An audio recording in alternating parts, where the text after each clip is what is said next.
Good evening, everyone. If we haven't met, my name is Patrick Jackson, and I am the Minister of Media here at today's church. Thank you so much for joining us for our Wednesday night Bible study. It is a brand new year, and we are studying the Bible in a brand new way. So, last year we were going through all the parallels of the parables, but now we are going back and looking at some of the best books of the Bible, and we have been working on the past few weeks of the book of Joshua. And we have been blessed to have our spiritual leader, Dr. Pulley, and one of our ministers of teaching, Gina, to guide us through and continue to talk about these scriptures and the stories in the book of Joshua and how we're applying all the things in that story, because we're metaphysicians, how we're applying the things in the scriptures to our life. So if you did not get a chance to catch our collective consciousness prayer with our very own minister, S. Christine Bates, we're going to take a moment to center ourselves right now and transition into Bible study. So wherever you are, I invite you to take a deep, conscious, cleansing breath, inhaling through the nose and exhaling through the mouth.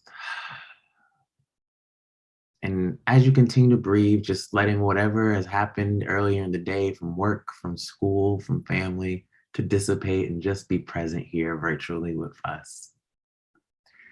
God, we thank you for the opportunity to come together once again, virtually, and study your word.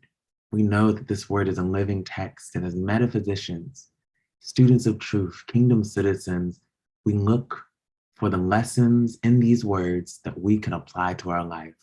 And by learning those lessons, we receive those blessings. We look forward to tonight's conversation. And we are excited to continue to spread the message of the kingdom. Is in the name and through the power and the consciousness of Christ Jesus, that it is so, so it is, and so we let it be. Amen and amen. Well, thank you so much for praying with us. We're getting ready to dive in.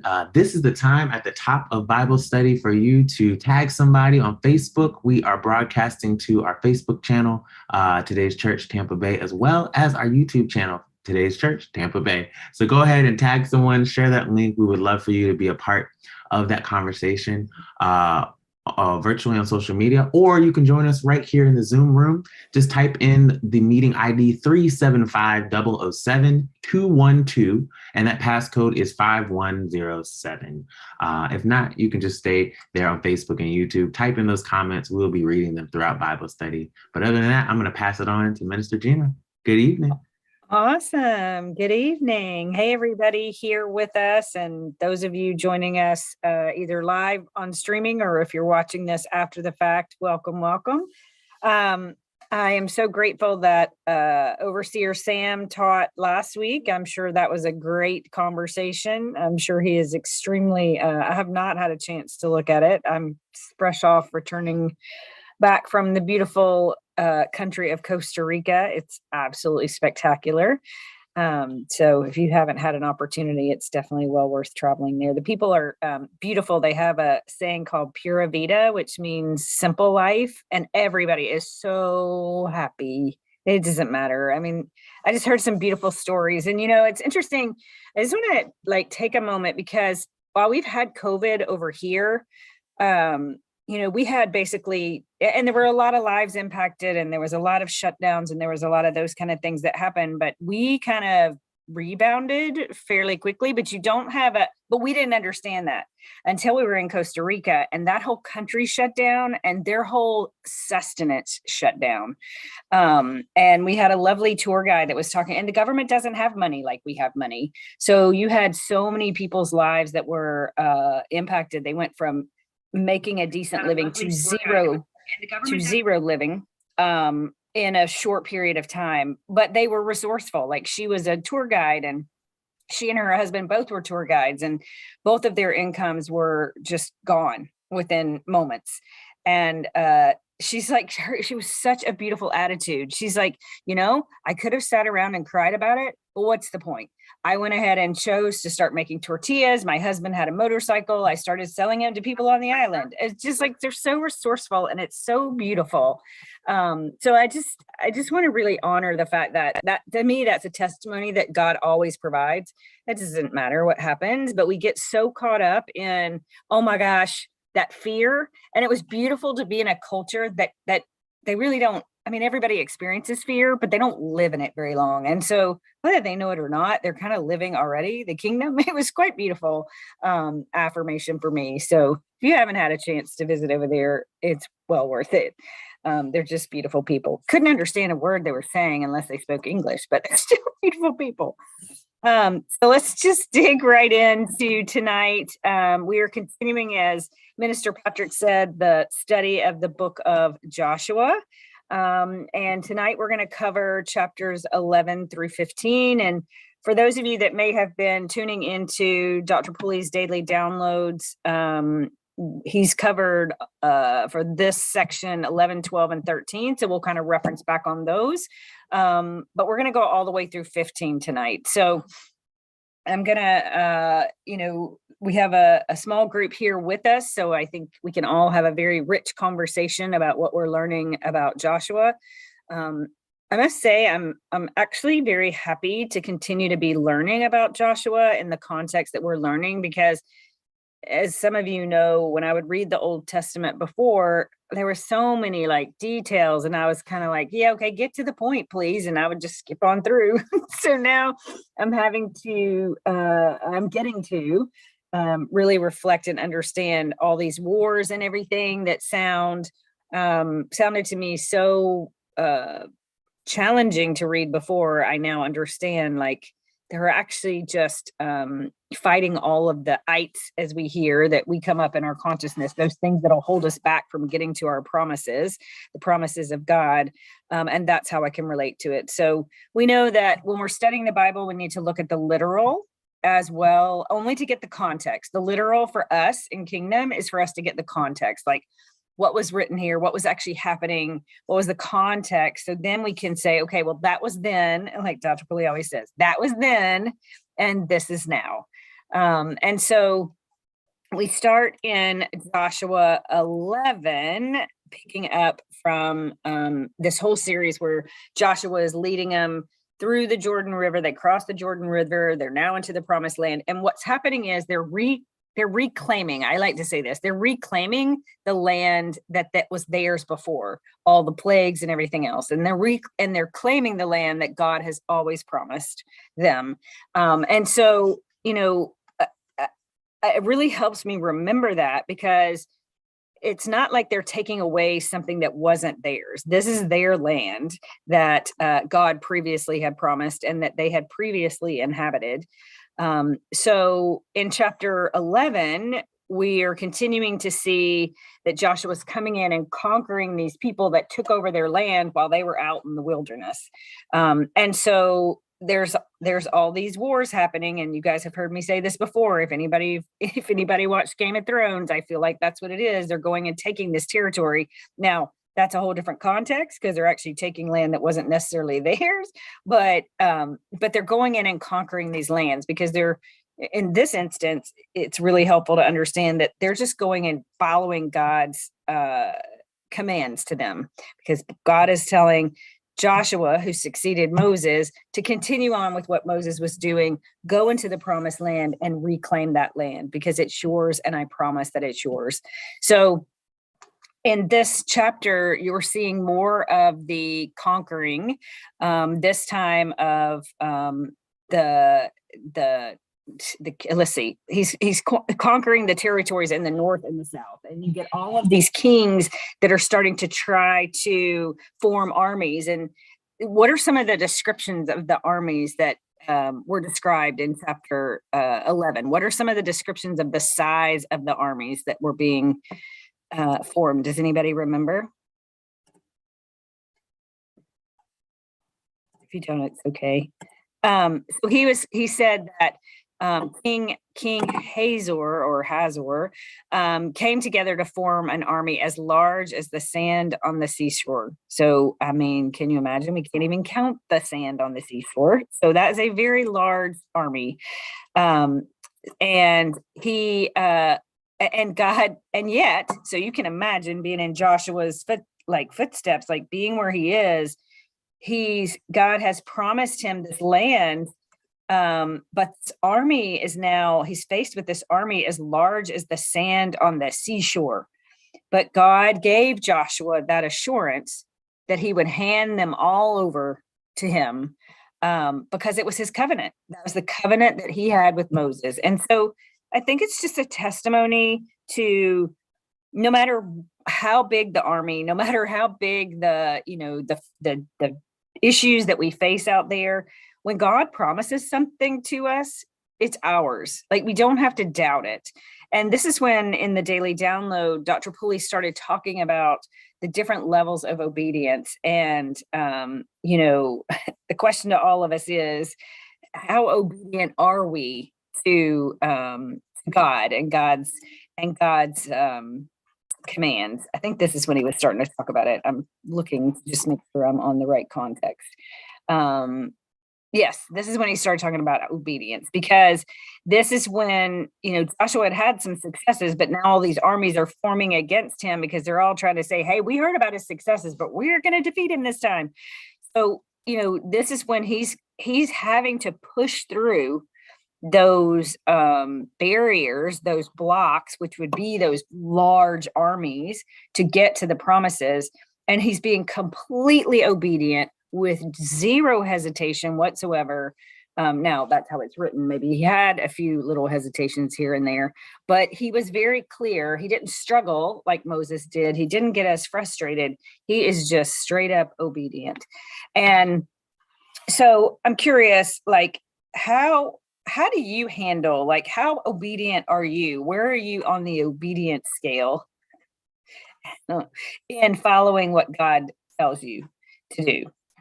Does anybody want to share? Because Dr. Pulley talked about the different levels of obedience. Yes, Minister Patrick. That's such a great question. And I'm just going to answer just here in the moment, because I don't watch the daily download because I'm typically working when the daily download is happening. But I think about God says stuff to me, and I'm a very stubborn person. I've been working through that, and I'm like, God's like, okay, well, just do this thing. And I'm like, oh, I mean, is it going to work? Like, I always question, one, because I'm a curious person, but then I'm like, I am working through, like, getting rid of that type of junk, and just going with, like, obviously God created me, so he already knows, or they already know the master plan, and, like, God's not going to play me. So, like, I could just do it. But that human part of me is, like, still questioning, which is a good thing in some senses. But in this case, God's like, don't be dumb. Just do it, Patrick.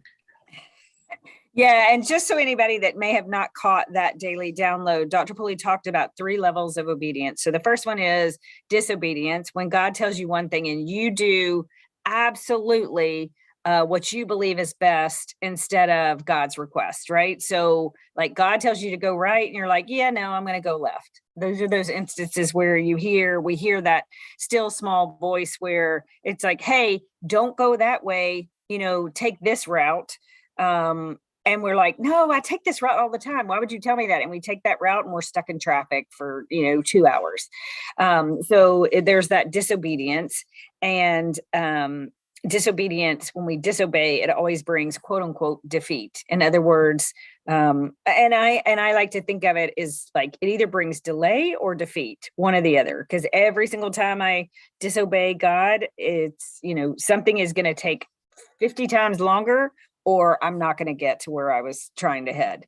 Then he talked about the second level, and this is what he said, he's kind of seen his growth in consciousness, of convenient obedience. Like, okay, well, when it's convenient and comfortable, and you can see, like, I'll speak for myself because I tend to do this, moving from this one, but I have a tendency to do this. Like, if I can see, okay, God tells me something and I'm like, oh, okay, well, I feel comfortable doing that. That makes sense. Okay, I'll do it. Right. It's just kind of convenient. It's easy. I don't have to grow.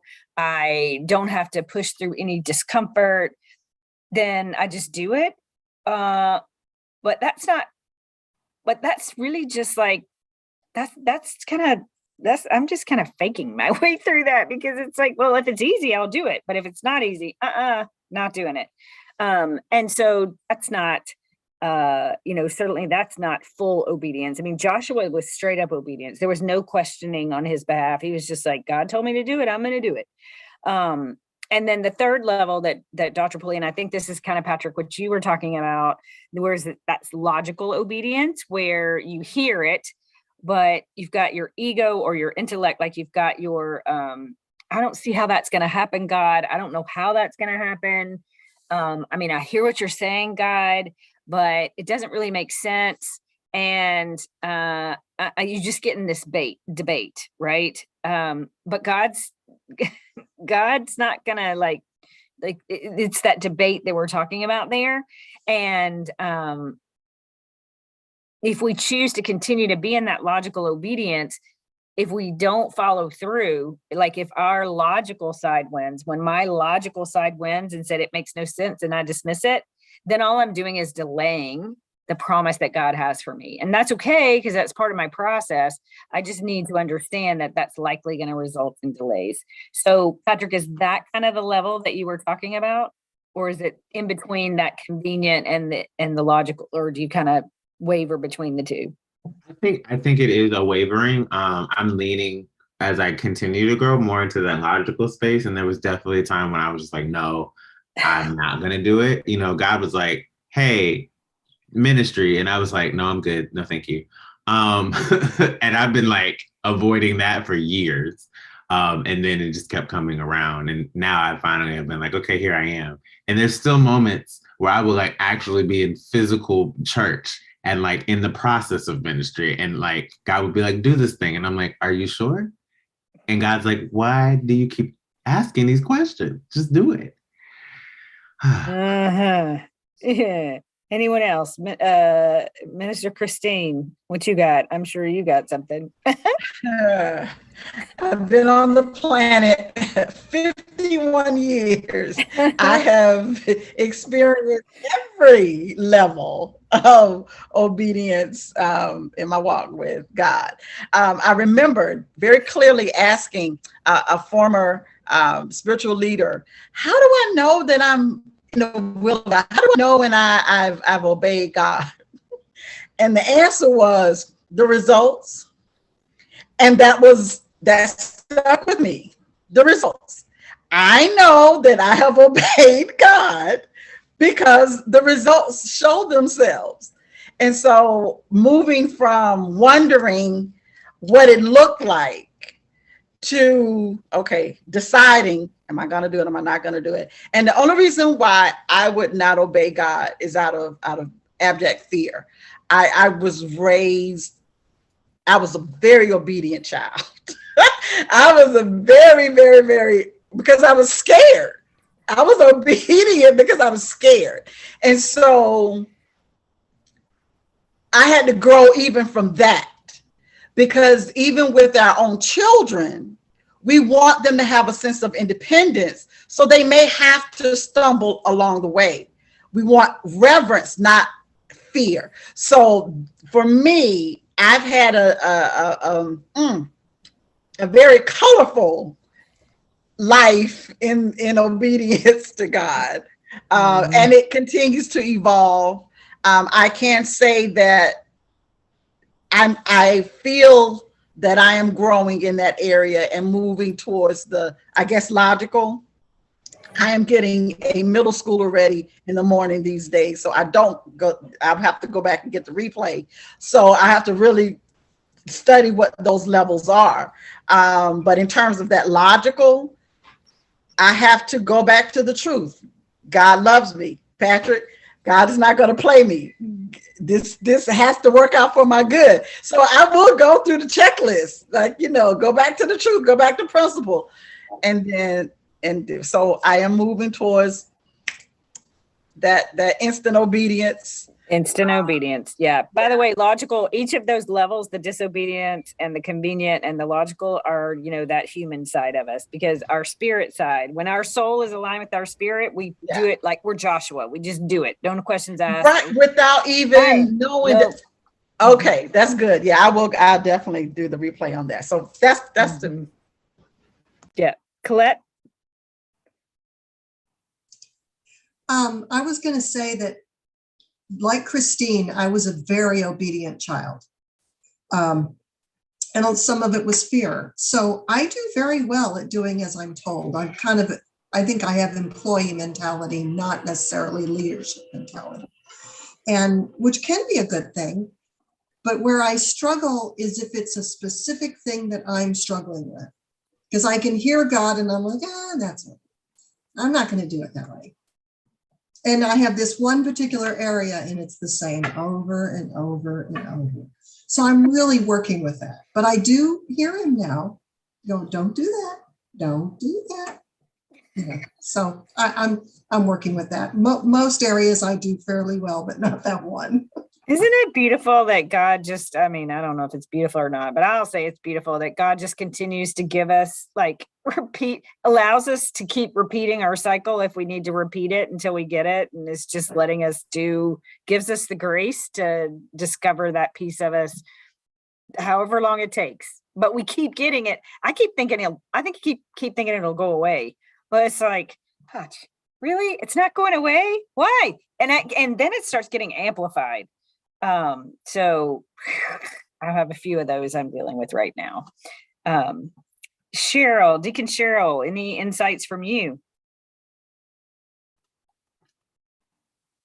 I guess I'm part of the group because I was a very obedient child too, but I find that, like Minister Christine said, a lot of times if I don't obey instantly, it's because of abject fear. Mm-hmm. And the one lesson that pervades the entire book of Joshua is the fact that God kept telling him to fear not. He had to keep reminding him of that. So this particular Bible study is helping me in that I know that when I don't immediately obey what God has told me, the first reason for that is fear. Amen. and not having the confidence. And I so easily forget all of the evidence that I have that what God tells me to do has the best outcome, like has already been said. So I think it's really insightful that each of you said you were really obedient children and you were being obedient out of fear. Like, to me, okay, so y'all know this gets me, right? Because it's you were obedient out of fear, but what God's asking us to be is not to fear and be obedient, right? So it's that, so there's just some of this like human programming that we've got, that subconscious programming that says, I'm obeying out of fear. So we have something going on with that. And I agree with that. I can't say I was a perfect child, but I pretended like I was a perfect child. How's that? I knew how to play the game. But it was the same thing. But I didn't obey out of fear. I obeyed out of trying to please somebody else, right? And God's asking us to just obey because there's something amazing on the other side.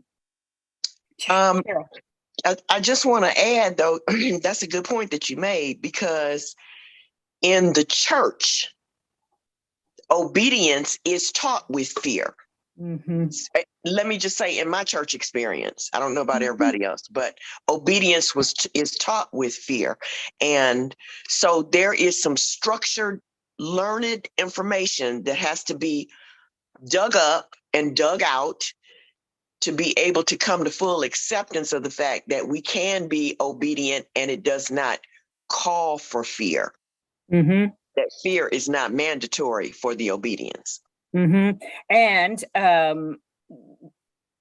that the opposite of, in kingdom, the opposite of fear is what? Do y'all know what that is? Love. Mm-hmm. So we, instead of fearing, just obey out of love of God, out of love of ourselves, and out of love of everyone else. And that is just like, this conversation is really helping me grow. So it's so cool to have your perspectives on it, because it reminds me that so many times we obey out of fear, or we resist obedience because we don't want to feel that fear, right? We don't want to go back into that pattern of feeling, I'm doing this because I'm supposed to do it, kind of thing. So that's really beautiful insights. Elder Cherie, do you have anything? I know you're not on camera, but if you have something you want to share, I don't want to go past you. Do we have anything in the chat, Minister Patrick? Okay. Hello. Hey there. Greetings from Austin, Texas. Awesome. Obedience is something I think about a lot, in that I have learned over the last 10 years to really be obedient, because each time I am, and I go back and forth with God, and he gives me the grace to, are you sure you really want me to do that? And I got to, go through my thing.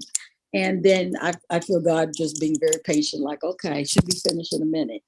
And then once I have vented, and then I just go on and do what I need to do, because I have had such immediate and positive response in obedience that when God tells me this is what's going to happen, this is how it's going to happen, and this is what I need to do, I just have to get with the program, because I know exactly that it's going to be for my good in the end. So I don't argue and balk as much as I used to, because each time I am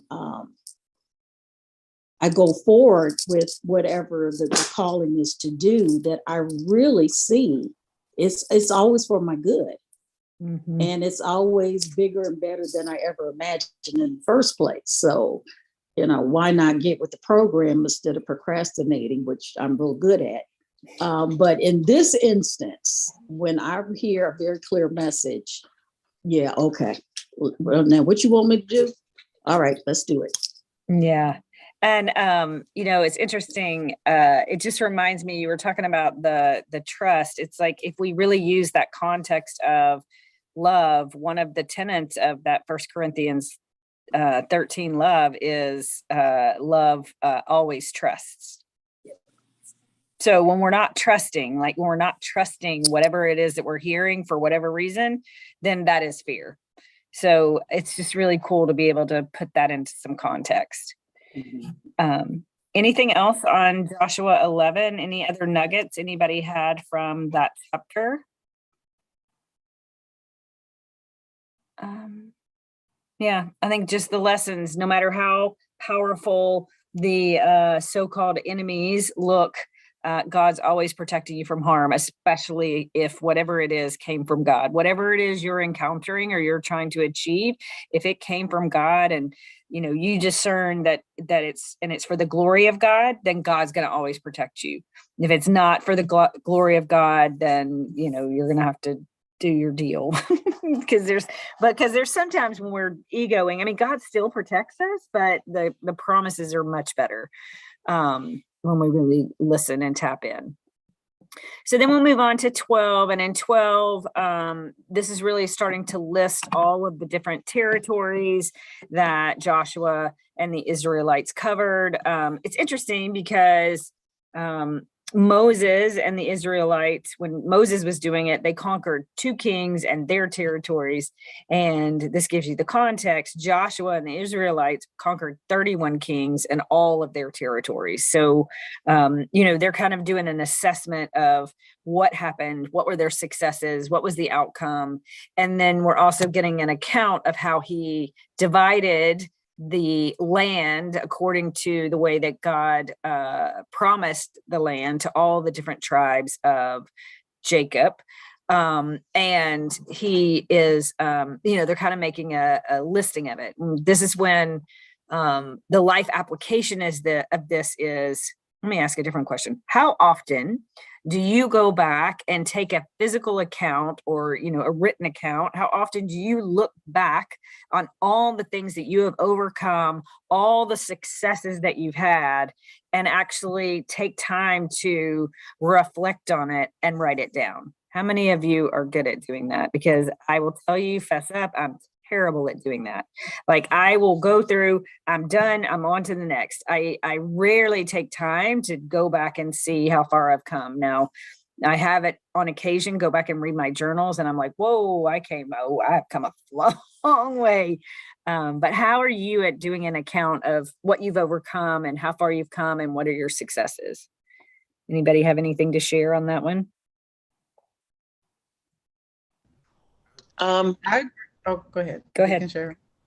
I don't write down I'm not so good at journaling and keeping a written record, but I will say that in the life of recovery, we often, like annually, we remind ourselves of how God has delivered us and the progress that we've made. And I sometimes, like at the end of the year, as Minister Patrick mentioned earlier, look back over my journey through the church and into kingdom.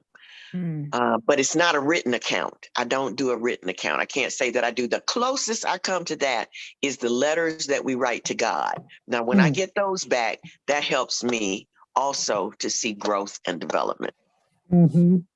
Yep. Awesome. Mr. Christine, you're going to say something. I was going to say, I kind of go back and forth when something comes up, and as I mentioned before, Spirit will remind me, like, you can really trust God, because what happened last week, you did overcome, a similar situation. So that happens. I don't necessarily write it down unless I'm following a system or a book or something like that. I will do it. But I'm glad you said that, because I think it's the way they did it in the Bible. They put rocks down. We talked about this in the one, they're Ebenezer. This is a place where God did it.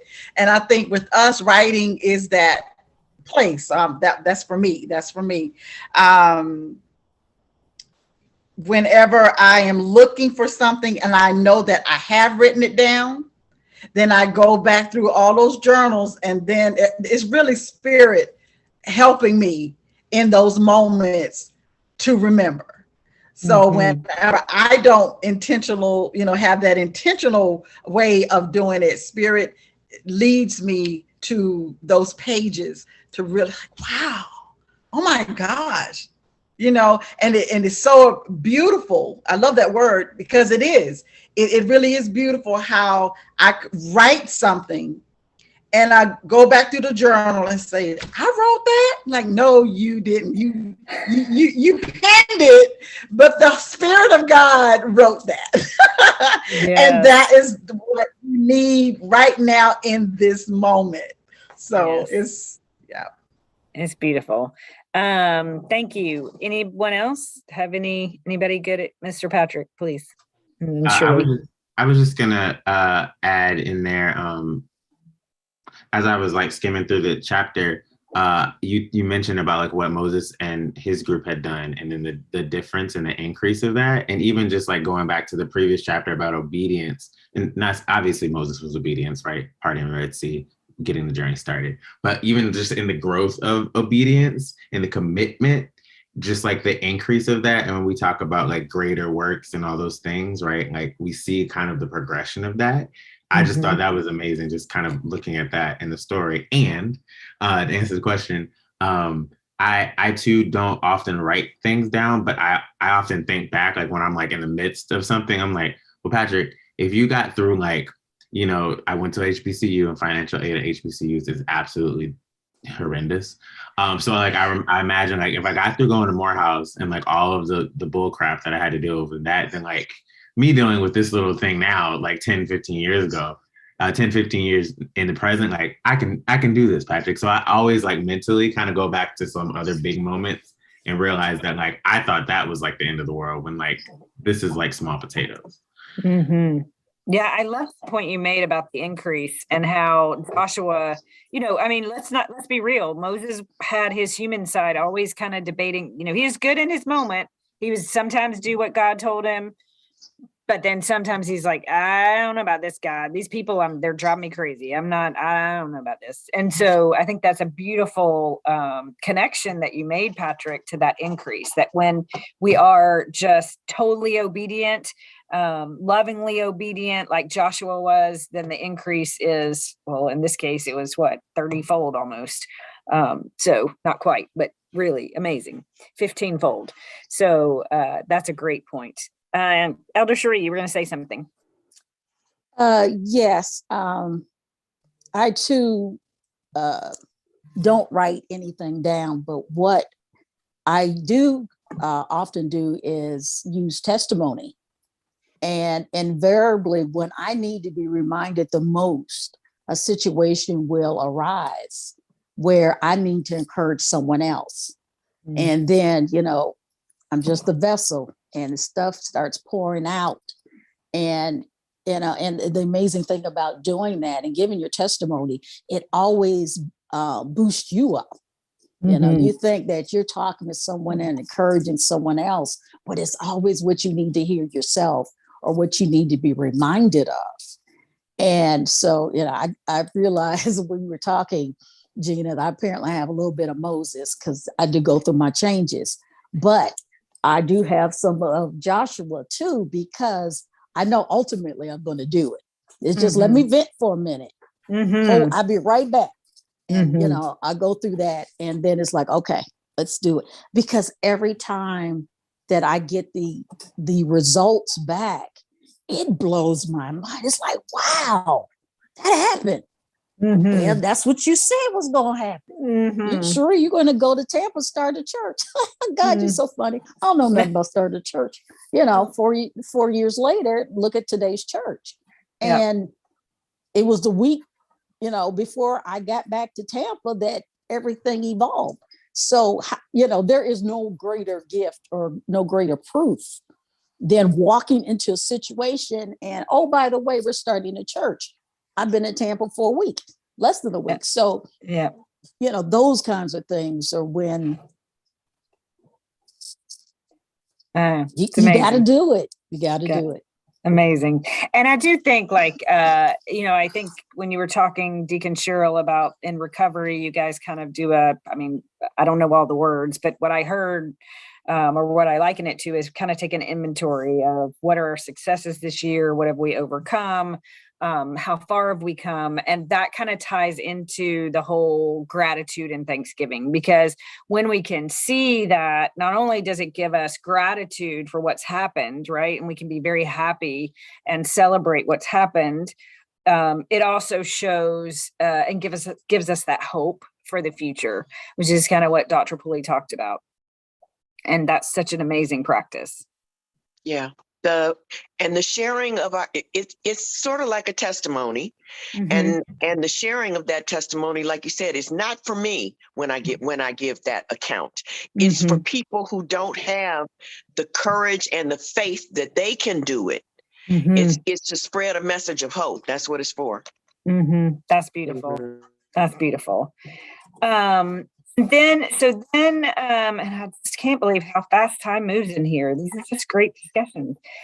So let's move on to chapter 13. And I love this one because the chapter starts basically off saying, when Joshua was old and very well advanced. In other words, hey, what most of us would say, we would be checked out at that point in time.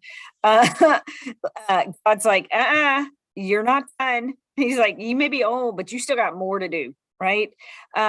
He recognized, you haven't gotten all the promises that I promised you. And I think this is just the testimony or the testament to age does not limit your purpose. Dr. Pulley tells us this all the time. I mean, we have Colonel Sanders started Kentucky Fried Chicken when he was 65, when everybody else is saying their life is retiring and they're not going to work anymore. I mean, you see stories and stories and stories, and they're starting to really become even more prevalent now, where people are, their riches are not coming when they're 20 and 30. I mean, there's some that's happening, but a lot of them are coming later in life, and people are continuing to go.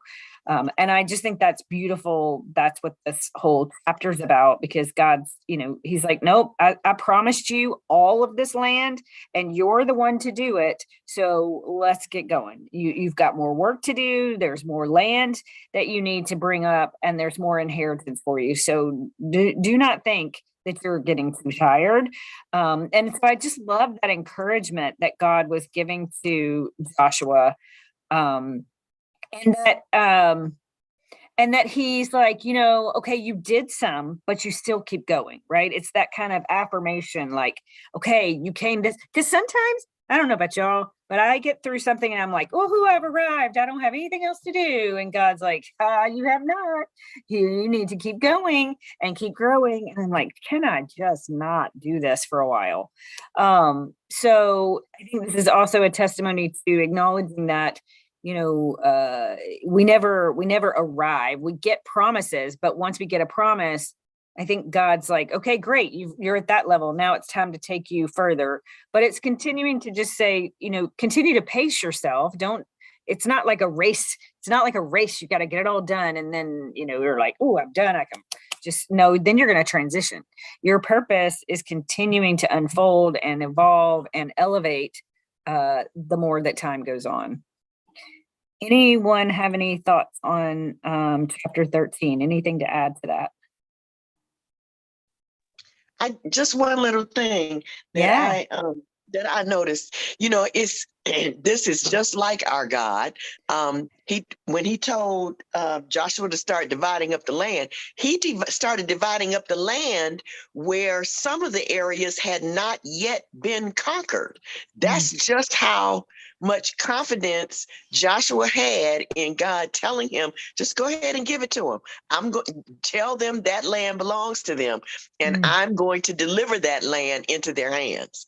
So it was just remarkable, the amount of faith that he had because of the evidence that he had. Yeah, that's a great point. It's like sometimes when we haven't even sometimes God's just like, go take it. It's yours. Well, you're just take it. That's that reclaiming, right? You don't have to conquer it. It was already yours. Just take it. Now that's interesting. That could probably be a whole debate on why they had to conquer some and why they could just reclaim others. But we won't get into that tonight because that might be all the rest of the night. All right. Any other insights from chapter 13? And I think that is beautiful that they had to be reminded some of those things you don't have to conquer. They're just yours. Then we get into 14, and this is when they're still going through this allotment of land, but this is when Caleb comes back into the picture. Now, who is Caleb? Where was Caleb in the previous history? Because we've run into him before. Anybody? I'm sure Deacon Cyril, you know this Bible really well. Joshua and Caleb, spy, right? They were the two spies that went in to the land. Yeah. And so, Joshua and Caleb have had this relationship for a long while. And Caleb's now approaching Joshua again, kind of saying, hey, I was with you before, remember? He continued to be faithful in God, right? So he was like with Joshua, and that he is coming back to tell Joshua, hey, I'm still here. I'm still willing to help. I'm still willing to do what you asked me to do. And so, he's coming to Joshua and saying, hey, because I was there, because I've been obedient, it's time for me to claim my land. Right. So will you give me the land that I was promised by God? And he will take care of that land and he'll drive out the people. And so Joshua said, yes, you can have this land. He gave him Hebron, and as was promised. So I think this is that life lesson first in Caleb was very confident in going to Joshua and saying, hey, I did my part. God promised me. Now it's time to give me this mountain, right? It's mine. I'm ready to claim it. And really being bold in asking and expecting to receive what God promised. So, I think that, I think it's important for us, to me, that the important lesson to me out of this is, when something's yours and you've been promised something, don't be afraid to go back and remind the people, whoever it is that you were promised that. And it's okay to ask for it, and to ask for it with confidence, especially if that it is something that God has kind of told you and promised you, or if you have that gut feeling like, no, that's mine, that I know that is mine. I desire it and I deserve it. And I'm confident that God has promised that to me. So that consciousness of Caleb, of that confidence and the willingness to just, ask for it, claim it, ask, seek, and knock, right? So he's asking for it. He's coming back, asking for it. He's seeking, that like, hey, that's mine. And then he's basically saying, give it to me. I'll take care of it. I'll conquer it. But you just give me that land. Right. So he, I think that's a good testimony to just helping us grow that confidence. Anybody have any thoughts on that? Well, I know that definitely is an area of growth for me. Being the obedient child, because you don't want to rock any boats, you don't want to displease anyone. I took a lot of that into my adulthood, and there were times when I did not ask for what I knew that I deserved, because while I had confidence in a lot of different areas around certain things, like when I started working, I didn't negotiate. So there is definitely a lot of room for growth in some areas that I am aware of now. I've gotten a lot better at being able to, go forth and ask and that kind of thing. But it's just interesting how one's life can be impacted until we start, getting into the truths. Like, wait a minute, I don't ever have to be afraid. I don't ever have to be intimidated, especially when I know the truth. Mm-hmm. So, yeah, that's definitely a growth area. And as you were talking, what I heard is that Caleb understood his value, and he said, I know my value. I know what I've done. And so, give me that, because this is I'm showing my value. And when you were talking, it made me remind that, because, I, like you, have struggled and continue to struggle with asking for what I know my value is. I'm getting much better. And I did it, and it was very uncomfortable, because I did it with one client I just got. And I was like, I don't know if I can do it. And he's like, God's like, yep, you just do it. And they didn't balk. They didn't question it. They didn't blink their eye. They didn't say anything. And I was like, oh, geez, really? It's as easy as that? But I had to get through all of that head trash. So Deacon Cheryl, what were you going to say?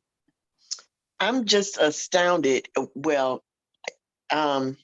it's a point of humor, because I like the fact that Caleb came to Joshua and said, man, look, I've been around. I was 40 years old when we first started on this journey, and I'm 85 years old, but I still can fight like I fought. I still believe like I did. And he pled his case. He just laid everything on the line, but he said, man, I'm 85 years old, but I still want my land. Yes. I think that was so funny. It is funny. And it's a testament to never settle. Like, if it's yours, you can get it. But it's up to us to do what he did, to do what Caleb did, and say, hey, I know my value. I know I still have value, and I know I can do this thing. So just give it to me and let me have it. So that's just beautiful. Great, great, great life application in so many ways. And then in 15, move us along. This one's great, because this is the first time we not the first time, but one of the few times that we see a woman actually getting something in the Bible, which is quite beautiful, because, so often we hear in the Bible, and it is true that so many of the men were the inheritors of the territory and some of that stuff. But in this case, I think there's the woman what was her name? I forget. Was it what was her woman? Does anybody remember? But basically, go ahead. Is it ACSAH? AXA. Yeah, I think that's right. I was reading my notes and I'm like, did I type that wrong? But she's basically, I asking Caleb, her father, for the land and the springs, and she's the one asking, not her husband. I don't know. I mean, did I miss? Did her husband get killed, or was she just strong enough to go to her dad and say, "Hey, Dad, I want this," because I don't just want the land, but I also want the springs, because she was well aware that she needed the springs to be able to farm and cultivate the land. And so I just think that's beautiful that she was able to see, like, okay, but I want the land. I want the thing that's not just going to allow me to possess it, but it's going to allow me to produce on it. And so I just think that was beautiful. And, a woman had a forethought to ask for that. So that was just beautiful. And I think for us, the life lesson is we have the freedom to ask, to really look at what it is you desire and what it is, what are those, because we know that God is our source. But when we're very clear of certain resources that we need, it's okay to declare it. It's okay to say, okay, God, I do that. I find myself doing this quite often. If I have something and I'm like, all right, God, I hear you. You're my source. And I know you desire me to do this. Then I desire you to show me the resources, put the resources in my path that are going to help me get the thing. And it's been quite amazing. It's taken some time, but there's certain things that God has been telling me to do. And I'm like, all right, God, I'll submit, but I need you to start showing me those resources that are going to help me get there. And it's amazing, because I kept trying to figure it out myself and it was not working. And as soon as I said, all right, I'll submit, but I need your help showing me how it's going to happen, like who's going to help me get there, they just started showing up. And that's what I feel like, she had in mind what she needed and she asked for it and she got it. So that's kind of what I get out of this chapter. Does anybody else have anything to add to that? Colette, please. Sorry, I'm in the dark, but I'll pull this one out.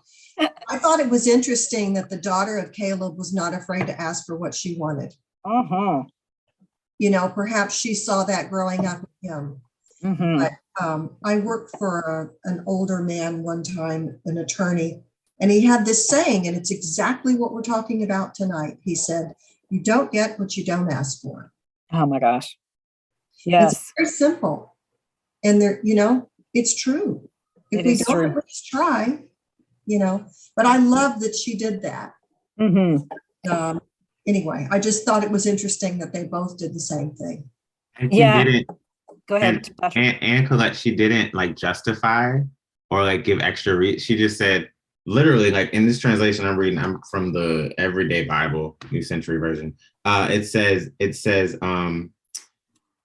what do you want? Caleb asked her, what do you want? And then she just said, do me a favor, da-da-da-da-da-da. And she didn't would it be okay if, or I understand your burden, or didn't do any of that. Just said, this is it. And that is something that I've been working on. When people ask me, what do you need? Or how can we support you? Or whether it's work or church or whatever. Case in point, literally was hey, I'm going to be gone for a month and a half. Dr. Jones was like, what can we do to support you? And I said, I need to find someone to replace me. And we found replacements. And but I had never said it. I never said this has to happen. And didn't add qualifying things. Oh, maybe I can do X, Y, Z. I was this has to happen. So I just love that. Go Oxa. It is beautiful. And also I think, oftentimes when people ask us what we want, they kind of do it, they take us off our guard a little bit. And it's okay to say, let me get back to you, right? It's not clear to me right now. Let me go and discern what it is that what I'm looking for. Because I know sometimes people are like, well, what do you want? I'm happy to give you let me say, people don't ask me. I ask people when they come to me in leadership position and I say, okay, great. You need some help. What do you need? I don't know. Well, okay. I said, do you need some time to think about it? But sometimes they're like, I don't know. And I said, well, you need to go away and think about it, because whatever I come up with, you're not going to like. So I need you to tell me what you need. And so, I think I just want to encourage us all to remember that when people ask us, and we're thinking about the resources, to really, it's okay to say, hold on, let me go look. Let me see. Because it is that side, that Oxa. She was very clear what she was looking for. So she had the clarity of this is what I want and this is why I want it, because she knew that she wanted it to cultivate the land. So that's just us taking that and being the owners of that. Yes, Deacon Cheryl, please. Well, what I'm the most proud of about this, and I like everything that's already been shared, but it says here that she married this guy named Othniel, and she urged him to ask her father for the springs. Othniel didn't move in time. So she went ahead and asked herself. And I'm really Yes. proud of that. You don't see that much in biblical times, and especially in the No. Old Testament, that a woman would ask for anything. So Yes. yeah, I'm really proud of her for Yes. stepping up to the plate. And for Caleb for saying, and doing it, because he could have said, Yeah. no, you need to tell your husband to ask you. Right. I'm not listening to Let me you. talk So to him. Yeah. he had grown in consciousness as well, because he was defying culture, and I don't know if it was the law, but he was definitely defying culture in how things were supposed to work. So yes, I love that. That's really, really good. A couple of things jumped out at me because I don't recall that story in Joshua. I must go back and reread it. But you had mentioned about in the scriptures that Joshua was old and was also advanced, and it instantly I thought of consciousness. I thought of advancement, because previously he was, when he was young, him and Caleb, they were spies. They knew that they could take it. He did his recon. And then when Achan came along, he didn't question, he didn't, do his recon and all of that. But then now Caleb comes back in, he has the integrity to just move right on. It's like, yeah, you my boy, we got this. So having someone to remember that you've done well, that you were right there by their side, because people have a choice. Joshua had the authority to say yay or nay, but he had the integrity and the advancement. Again, as soon as I heard that,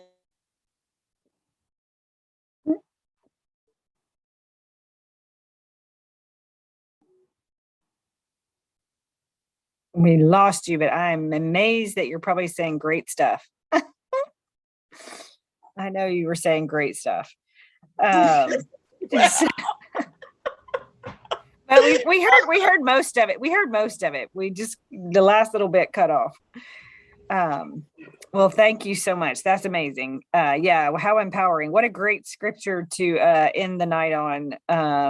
And you can get Dr. Pulley likely will be on 14 and 15 of the next daily downloads. I don't know that for a fact, but I'm kind of getting him to, I kind of see that he's trying to do a chapter a day, like he promised us he would. So be sure to tune into it at that time or after the fact. Yes, Christine. I'm sorry. I knew it was one other thing. It sounds like there's a kingdom etiquette class bubbling and brewing. And look, not me, because I need to learn it. But just tips and tricks and ways. Some of the things that we talked about. Just how to stand up for yourself, how to ask, in kingdom confidence, how to do, you know what I mean. So yeah, it's light, but I'm real serious. Hey, I like it. I think you're. Yes, Colette. Maybe that could be a session at the next increase. Yeah, I think they were talking about after the Kingdomanity last night. They were talking about Bishop Hector was hysterical. He's like, it sounds to me like we need a me enemy, whatever, something like that. But the point is, more on building me. Some of that stuff you're talking about. How do I build that confidence within me to be then able to project it out to the kingdom? So I think that's the way I heard it. So yes. It's in alignment. Yeah, there Amen. you go. Yes. And Colette, maybe that does look like a session also an increase, but you can see the wheels are in motion. So, and there's a definite alignment there. Awesome. Well, thank you so much. That was such a great discussion. I really appreciate everybody's input. Patrick, you're going to close us out. That would be amazing. Absolutely. Thank you so much, everyone who popped into the Zoom, everyone who watched online. We will be back next Wednesday, same time, same place, hopefully same computer screens, or maybe not, because that's the great thing about virtual Bible study. Just a few announcements before we go into our offering and benediction. We are leaving the building this Sunday, so church is having a brand new experience. We are doing a little bit of our a large outreach. We have a Tampa-based outreach ministry through one of our members, Ramona Glasgow, Ramone's Angels, and they go every first and third Sundays, I believe, to support those experiencing homelessness in the Tampa Bay region. And so to support that mission, that overflow and that outreach, we are going to be having virtual services, completely virtual. You can still tune in at those 10:30 and 2 o'clock times, but physically, most of the members will be out in the community. If you still desire to participate in church service during that time, we will have a few members at each location for a little bit of a watch party, but we hope that you'll join us Sunday morning to do some prep, and then Sunday afternoon to do some live and in-person outreach. If you are a virtual member and you're not here in the Tampa Bay area, that is absolutely okay. You can make a little bit, some of those blessing bags yourself and go out into the community, talk to those folks that may be experiencing homelessness, especially around this time of year. It is cold everywhere. Even here in Florida, it is cold. So socks and blankets and warm items are going to be really great. Hearty foods that are non-perishable will be great as well.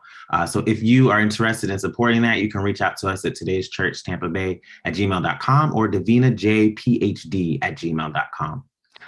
We have many ways to give here at Today's Church Tampa Bay. You can give through the Givelify app on your phone. Just type in Today's Church Tampa Bay and it'll pop up, or you can give on Venmo or Cash App, Today's Church Tampa Bay with that $ for Cash App, or Today's Church on Venmo. Or if you want to get a little paper transition out, you can send us a check or send us some cash, pop it in an envelope and mail it to 5107 North Central Avenue, Tampa, Florida 33603. So we ask that you get your offering wherever you are in your left hand and cover it with your right, and repeat the words after me. Prosperity is a fountain that flows from our health to harmonious relationships to wealth. Prosperity is always flowing unless we block it. We remove all barriers, blocks, and boulders, and allow the flow of our individual, corporate, and collective prosperity. It is so, and so it is, and so we let it be. Amen and amen. So we invite you, wherever you are, to center yourself as we move to our benediction. Thank you so much once again for joining us.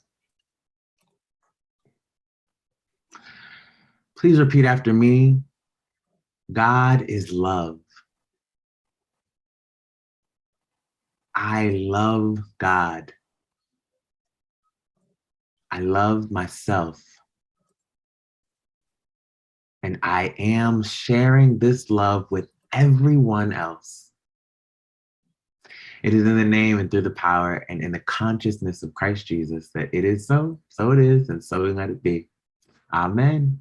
Have a happy Wednesday. We will see you on Sunday or next Wednesday. Yes. And one more thing I forgot to mention. Next week, we'll be studying chapters 16 through 20. I will send out the sheets momentarily. So we'll be prepared to talk through 16 to 20. So you'll have your study questions and your notes, the leader notes from today, and a sheet for you to fill out. So 16 to 20 next week, same time, same place, next Wednesday. And it'll be a new month.